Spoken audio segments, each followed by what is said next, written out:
বাংলাদেশের প্রধান উপদেষ্টা প্রফেসর ইউনূসের সঙ্গে তারেক রহমানের বৈঠককে কেন্দ্র করে আমরা বেশ কিছু আলোচনা করেছিলাম এবং সেসব আলোচনায় বেশ কিছু ইঙ্গিতও দেওয়া হয়েছিল যে অনেক কিছুরই সমঝোতা হতে পারে। সেই সমঝোতার মধ্যে প্রধান উপদেষ্টা অর্থাৎ নোবেলজয়ী প্রফেসর ইউনূসকে বিএনপির পক্ষ থেকে লোভনীয় কিছু প্রস্তাব দেয়া হতে পারে।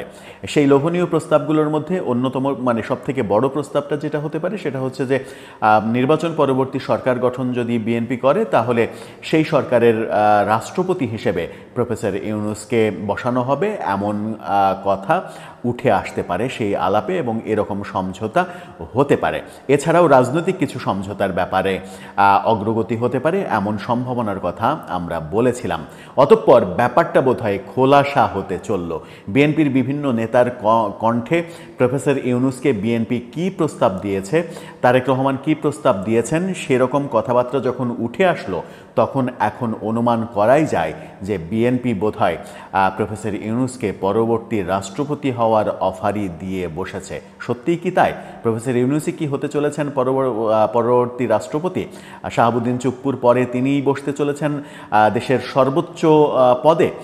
কি হতে চলেছে আদতে? তারেক রহমান এবং প্রফেসর ইউনূসের মিটিংয়ের ম্যাজিক মোমেন্টটা আসলে কি ছিল, কি ম্যাজিক সেখান থেকে বেরিয়ে আসলো, সেই আলোচনা করবো এই ভিডিওতে। থাকবেন পলিটিক্স টিভির নিয়মিত আয়োজনে।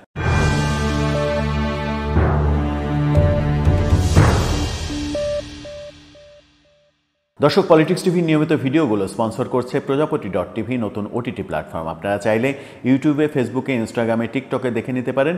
ডেসক্রিপশন বক্সে লিঙ্ক দেওয়া থাকবে, সেখান থেকেও আপনারা দেখে নিতে পারেন প্রজাপতির কার্যক্রম। চলে যাচ্ছি মূল ভিডিওতে। বলছিলাম তারেক রহমানের সঙ্গে প্রফেসর ইউনূসের বৈঠকে বিএনপির তরফ থেকে কি কি প্রস্তাব দেয়া হতে পারে সেই আলোচনা অনেক বেশি হাইলাইট হয়েছে, অনেক বেশি আলোচনার জন্ম দিয়েছে। নানা দিকেই এই আলোচনা যখন চলছে তখন বৈঠকের একদিন পরেই ব্যাপারগুলো পরিষ্কার হতে শুরু করেছে। গণমাধ্যম নিশ্চিত করছে অন্তর্বর্তীকালীন সরকারের পরও ডক্টর মোহাম্মদ ইউনূসের দেশের জন্য কাজ করার সুযোগ আছে। বিএনপিকে জনগণ যদি ভোট দিয়ে রাষ্ট্র ক্ষমতায় আনে তাহলে অবশ্যই দেশের জন্য ডক্টর ইউনূসকে কাজে লাগানো হবে। দেশকে কিভাবে এগিয়ে নেওয়া যায় এ ব্যাপারে তার পরামর্শ নেওয়া হবে। এরকম আরও যারা আছেন তাদের মতামত নিয়ে কাজ করতে চান তারেক রহমান, এমন কথা গণমাধ্যমকে নিশ্চিত করেছেন তারেক রহমানের পররাষ্ট্র বিষয়ক উপদেষ্টা হুমায়ুন কবির। হুমায়ুন কবির এই কথা স্পষ্ট করেছেন এবং দেশেও সালাউদ্দিন আহমেদ, মেজর হাফিজ সহ অনেক নেতাই এই ব্যাপারে স্পষ্ট করেছেন যে নির্বাচনের পরেও প্রফেসর ইউনূসের সহযোগিতা নিয়ে সরকার চালাতে চায় বিএনপি। এটুকু বলাই কি যথেষ্ট নয় যে নির্বাচনের পরে প্রফেসর ইউনূসের সহায়তা নিয়ে দেশ চালাতে চাই বিএনপি? এই কথার মধ্যেই কি মূল কথাটা নিহিত নেই? এই প্রশ্নটা কিন্তু সামনে এসে যায় এবং মনে হয় যে খুব জটিল কোনো প্রশ্ন নয়। বিএনপি নিশ্চয়ই এখন খুবই নগ্নভাবে বলবে না যে প্রফেসর ইউনূসকে তারা আগামীতে রাষ্ট্রপতি বানাতে চায় কিংবা এইরকম অফার তাকে দেয়া হয়েছে। মিটিং এত স্বাচ্ছন্দ্যপূর্ণ, সৌহার্দ্যপূর্ণ এবং হাস্যোজ্জ্বল পরিবেশে মিটিং হওয়ার অন্যতম কারণ হচ্ছে যে এই প্রস্তাব লেনদেন এবং রাজি হওয়ার ব্যাপারটা হয়েছে। এক অর্থে বিএনপির তরফ থেকে হয়তো প্রধান উপদেষ্টাকে খুশি করার জন্য এই প্রস্তাব দেয়া হতেই পারে যে আপনাকে রাষ্ট্রপতি হিসেবে আমরা চাই, নির্বাচন পরবর্তী সময়ে আপনি আমাদের সরকারের সঙ্গে থাকবেন। তেমন প্রস্তাব কি সত্যিই দেয়া হলো?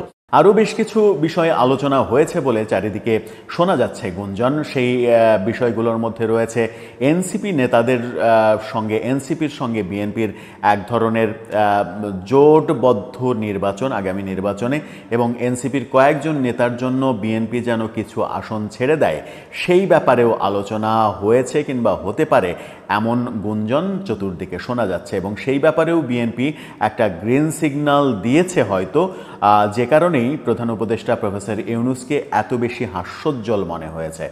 তাহলে প্রফেসর ইউনূসের হাস্যোজ্জ্বল চেহারার পেছনের কারণগুলো বোধহয় পরিষ্কার হতে শুরু করেছে। বিএনপির নির্ভরযোগ্য সূত্র যখন নিশ্চিত করছে যে প্রফেসর ইউনূসকে বলা হয়েছে নির্বাচনের পরেও আপনার সহযোগিতা নিতে চাই বিএনপি, সহযোগিতা নিয়ে দেশ চালাতে চাই, তার মানে সেখান থেকেই উঠে উঠে আসে যে বিএনপি হয়তো তাকে পরবর্তী রাষ্ট্রপতি হওয়ার প্রস্তাবনা দিতে পারে। কিন্তু বাস্তবতা হচ্ছে যে কথাটা এর আগের একটা ভিডিওতেও বলেছিলাম, বাস্তবতা হচ্ছে যে বিএনপি নির্বাচনে যাওয়া কিংবা নির্বাচন ব্যাপারটাকে নিশ্চিত করার জন্য হয়তো এই কৌশল অবলম্বন করছে, এই প্রস্তাবের কৌশল অবলম্বন করছে ঠিকই, কিন্তু আদতে বিএনপি ক্ষমতায় গিয়ে প্রফেসর ইউনূসকে কি তারা রাষ্ট্রপতি বানাতে পারবে কিংবা সেই সাহস কি তারা পাবে?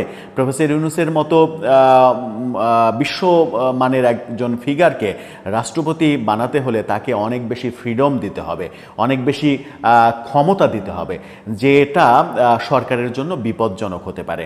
আর যাকে পরিপূর্ণভাবে আস্থায় আনা যাবে না তাকে রাষ্ট্রপতি বানানো যে কোনো সরকারের জন্যই রিস্কি, কারণ রাষ্ট্রপতির হাতে কিন্তু শেষ অস্ত্রটা রয়েছে, সেটা হচ্ছে সংসদ ভেঙে দেয়া, সরকার ভেঙে দেয়া। সুতরাং প্রফেসর ইউনূসকে রাষ্ট্রপতি হওয়ার যে প্রস্তাবনা, সেই প্রস্তাবনাও যদি বিএনপি দিয়েও থাকে সেটা বাস্তবায়ন হওয়াটা খুব কঠিন। আমার মনে হয় না সেটা বাস্তবায়ন হবে। দর্শক, আপনার কি মনে হয়?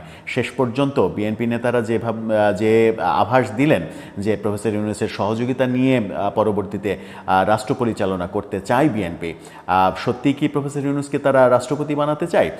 কোনভাবে, কোন অ্যাঙ্গেলে প্রফেসর ইউনূসের সহযোগিতা নিয়ে তারা রাষ্ট্র ক্ষমতা অব্যাহত রাখতে চায় কিংবা রাষ্ট্র পরিচালনা করতে চায়?